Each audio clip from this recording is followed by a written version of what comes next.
नमस्कार dear students, कैसे हो आप सब। आशा करता हूँ, उम्मीद करता हूँ आप सब ठीक होंगे और ठीक ही रहने चाहिए।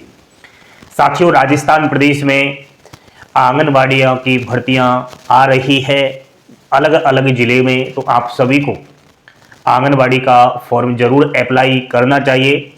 बोर्ड पर थोड़ा ध्यान देना, पूरी बातें करेंगे कि आंगनबाड़ी में कैसे नौकरी मिलती है, कितना मानदेय मिलता है, एज लिमिट, आयु सीमा, सब कुछ बातें करेंगे। बोर्ड पर आप ध्यान दीजिए। देखो साथियों, राजस्थान प्रदेश में आंगनबाड़ी केंद्रों में अभी लेटेस्ट नई भर्तियां चल रही है और आप सभी को बता दूं कि अलग अलग जिलों में ये नोटिफिकेशन जारी हो रहे हैं। तो अभी मैं बताऊंगा कौन से जिले में ये भर्ती आई हुई है। देखो, इसमें विभिन्न सारे पद है, साथन वाला है, कार्यकर्ता है, आशा सहयोगिनी है, मिनी कार्यकर्ता के भी है। योग्यता इसमें अगर कार्यकर्ता के लिए आप लोग फॉर्म भरे हुए तो 12वीं पास चाहिए, आशा सहयोगिनियों के लिए 10वीं पास योग्यता की आवश्यकता है। देखो, इसमें आयु जनरल की तो 21 से 35 वर्ष है और आरक्षित कैटेगरियों से आप लोग बिलोंग कर रहे हो तो आपको छूट दी जाती है। विवाहित और अविवाहित, देखो इसमें जिसकी शादी हो चुकी है वो भी महिला फॉर्म अप्लाई कर सकती है और जिसकी अभी शादी नहीं हुई है वो भी फॉर्म अप्लाई कर सकती है। तो साफ साफ पता चल चुका है कि आंगनबाड़ी केंद्रों में जो ये भर्तियां आई हुई है इसमें केवल महिला वर्ग ही आप फॉर्म अप्लाई करने वाला है। तो जो भी पुरुष कैंडिडेट्स इस वीडियो को देख रहा है, आपके घर में आपका कोई भी ऐसा होगा जो महिला होगी, उससे जरूर इस चीज को बताना कि आंगनबाड़ी केंद्र में आप लोग नौकरी लग सकते हो। साथियों, क्या करना है, संबंधित एक चीज का ध्यान रखना, ये जो आंगनबाड़ी केंद्रों में भर्ती आई है तो जिस ग्राम पंचायत से निकली है उसी ग्राम पंचायत का आपके पास निवास होना चाहिए। वहां का आपके पास मूल निवास प्रमाण पत्र, Jan Aadhaar card, ration card, ये सब आईडी चाहिए होती है। और आप अपनी कास्ट से हो, कोई अनरिजर्व का है, कोई ईडब्ल्यूएस में आता है, कोई ओबीसी, एससी, एसटी, तो आपकी जाति का प्रमाण पत्र होना अति आवश्यक है। इस चीज का थोड़ा ध्यान रखना। अब क्या करना है, आपको आपका जो भी सीडीपीओ कार्यालय है वहां पर आपको जाना है। सीडीपीओ का मतलब, आप अगर मैं हिंदी में बताऊं तो महिला एवं बाल विकास कार्यालय, यहां पर आपको संपर्क करना है और फॉर्म भी वहीं मिल जाएगा। अगर फॉर्म वो नहीं देते हैं तो वो आपको बता भी देंगे कि फॉर्म कहां लेना है। आजकल तो किसी भी ई मित्र वाले के पास जाकर आप आंगनबाड़ी केंद्र का उसी जिले में का जो फॉर्म निकला है उसको निकलवा सकते हो। सीडीपीओ कार्यालय में ही आपको फॉर्म जमा करवाने होते हैं। 2 फाइलें आपको लेनी है, सुन रहे हो, उन 2 फाइलों में 2 फॉर्म अलग अलग लेना, ठीक है। फॉर्म वो सेम ही होंगे लेकिन 2 फॉर्म भरना है। दोनों फाइल में दोनों फॉर्म लगा दिए। अलग अलग डॉक्यूमेंट्स, जैसे कि एक फाइल में वो डॉक्यूमेंट, सेम डॉक्यूमेंट्स दूसरी फाइल में लगाना। मेरा कहने का मतलब ये है 2 फाइलें में आपको अपना फॉर्म जमा करवाना है। कहां पर? सीडीपीओ कार्यालय में।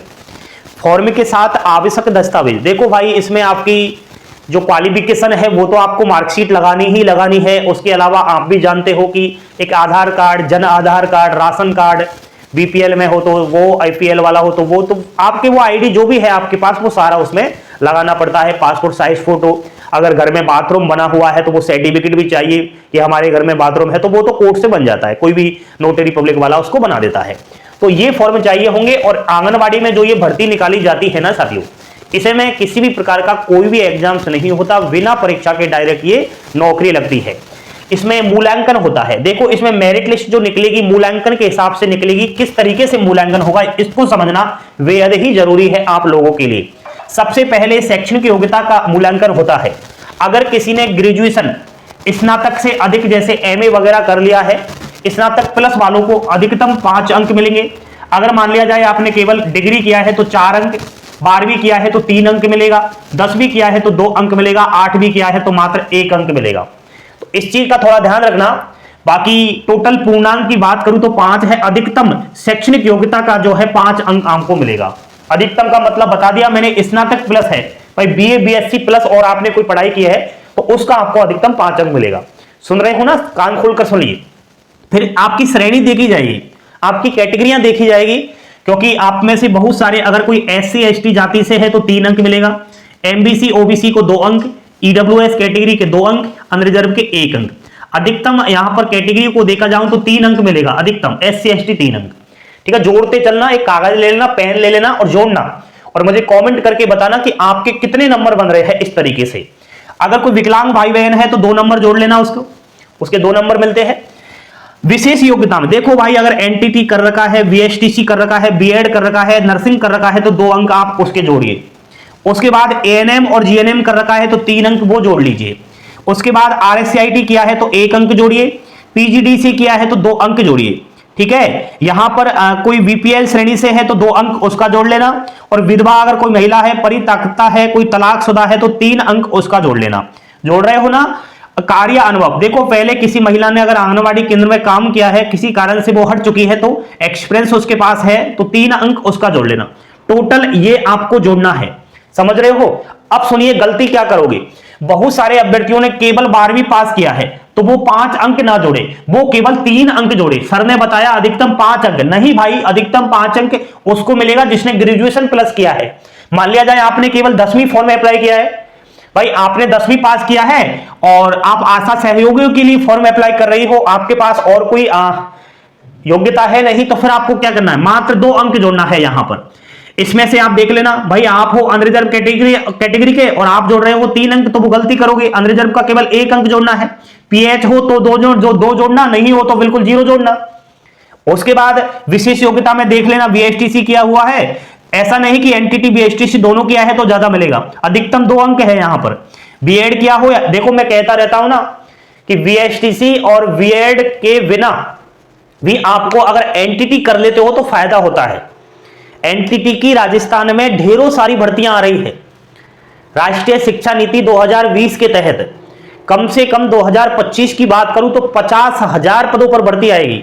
अभी आपको यकीन नहीं हो रहा, लेकिन उस दिन पता चलेगा जिस दिन दुनिया में ये जो है खबर आएगी। फिर आप जल्दबाजी में क्या करोगे, एनटीटी करोगे। जल्दबाजी में एनटीटी का किसी ने गलत सर्टिफिकेट दे दिया, मान्यता प्राप्त, तो मान्यता प्राप्त संस्थान से आपको एनटीटी अभी कर लेना है। 2 वर्ष वाला करना, 1 वर्ष वाला नहीं करना, नहीं तो चलेगा नहीं। अब एनटीटी अगर करना हो तो कर लेना, वीडियो के डिस्क्रिप्शन में नंबर दे रहा हूं, काम आएगा, क्योंकि एनटीटी के आंगनवाड़ी में 2 अंक मिल रहे हैं। एनटीटी से पीएम श्री स्कूलों में भर्तियां आ रही है, विभिन्न सारी भर्तियां हैं यार। मैं बार बार वीडियो डालता रहता हूं, देखा करो, अपडेट रहा करो। तो इस तरीके से आपका आंगनवाड़ी केंद्रों में बिना किसी परीक्षा के मूल्यांकन के हिसाब से नंबर होगा। अब टोटल जोड़ लेना, जिसके ज्यादा है उसका नंबर आएगा, जाहिर सी बात है। ठीक है, लेकिन थोड़ा ऐसे जैसे समान अंक आ गया भाई, आपका है कि मान लीजिए बराबर अंक आ गया, 2 महिला है और एक ही पंचायत से, एक ही गांव केंद्र से वो अप्लाई कर रही है, तो उस स्थिति में दोनों के समान मूल्यांकन आने पर क्या होगा, उस महिला को देखा जाएगा कि पीएच कौन है। पीएच होगी तो उसका पहला नंबर आएगा, उम्र देखी जाएगी, अगर जिसकी उम्र ज्यादा है तो उसका पहला नंबर आएगा।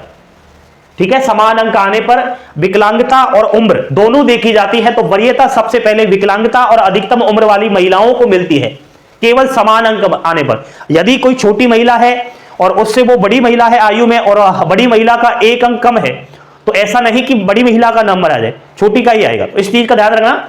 अब आपका सवाल रहेगा कि आंगनवाड़ी केंद्रों में कहां से भर्ती आई है, तो एक काम करो, मैं टेलीग्राम चैनल पर सभी का नोटिफिकेशन डाल रहा हूं जहां जहां भर्ती आई है। बाकी मैंने आपको बता ही दिया कि आपको सीडीपीओ कार्यालय में संपर्क कर लेना है। आप पूछ लेना, आपके गांव के वहां कोई भी जान पहचान वाला होगा कि अपना सीडीपी कार्यालय कहां, वहां जाइए, कोई भी बैठा होगा उससे पूछ लेना यहां कोई भर्तियां है क्या, नहीं हो तो फिर पूछ लेना कमने के लिए। बाकी बहुत सारी भर्तियां अभी लेटेस्ट निकली हुई है। ठीक है, तो उसका नोटिफिकेशन में डाल रहा हूं। जानकारी पसंद आई हो लाइक शेयर सब्सक्राइब करते जाया करो और चैनल को सब्सक्राइब कर लो। जब भी आपको फुर्सत मिले, टाइम मिले, वीडियो देख लिया करो, आपकी काम की बातें यहां पर होती है। थैंक यू, धन्यवाद। जय हिंद, जय भारत, जय जय राजस्थान।